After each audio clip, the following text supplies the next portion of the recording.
गाउँमा जन्मिए। बुबाले हलो जोतेर खाइ नखाई काठमाडौँमा पढ्न पठाउनु भयो।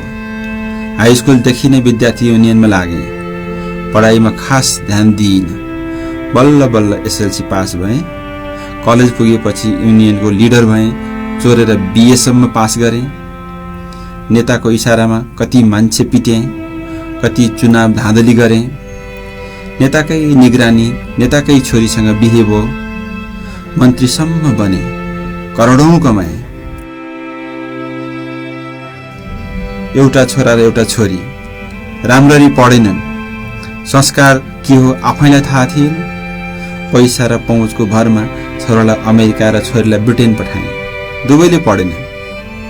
छोरीले पाकिस्तानी ट्याक्सी ड्राइभरसँग पहिला गई। छोरो अझै टेक्सासको पेट्रोल पम्प ग्यास भर्छ। दुवै गैर कानुनी रूपमा बसिरहेछन्। आफू लङ क्यान्सरले त्रसित छु। डाक्टरले 6 महिना मात्छस् भनेको छ। डाक्टरलाई मेरो सबै सम्पत्ति खर्च गर्छु, मलाई बचाउनुहोस् भने। तपाईलाई पैसा त के, स्वयं भगवानले बचाउन सक्दैन भने। छोराछोरी नेपाल आउन मानेनन्, फर्कन मिल्दैन भनेर। जीवनको यो घडीमा न पैसा काम लाग्यो, न छोराछोरी। न घुस फिर्ता दिन सक्छु, न त्यो पैसाले आफ्नो आयु लम्ब्याउन सक्छु। छोराछोरीलाई सही संस्कार सिकाउन सकेको भए मर्ने बेलामा मुख हेर्न आउँथे कि।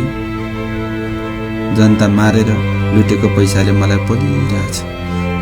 रुनु नि कोसँग रुनु, सबै खाइस मरा भन्छन्।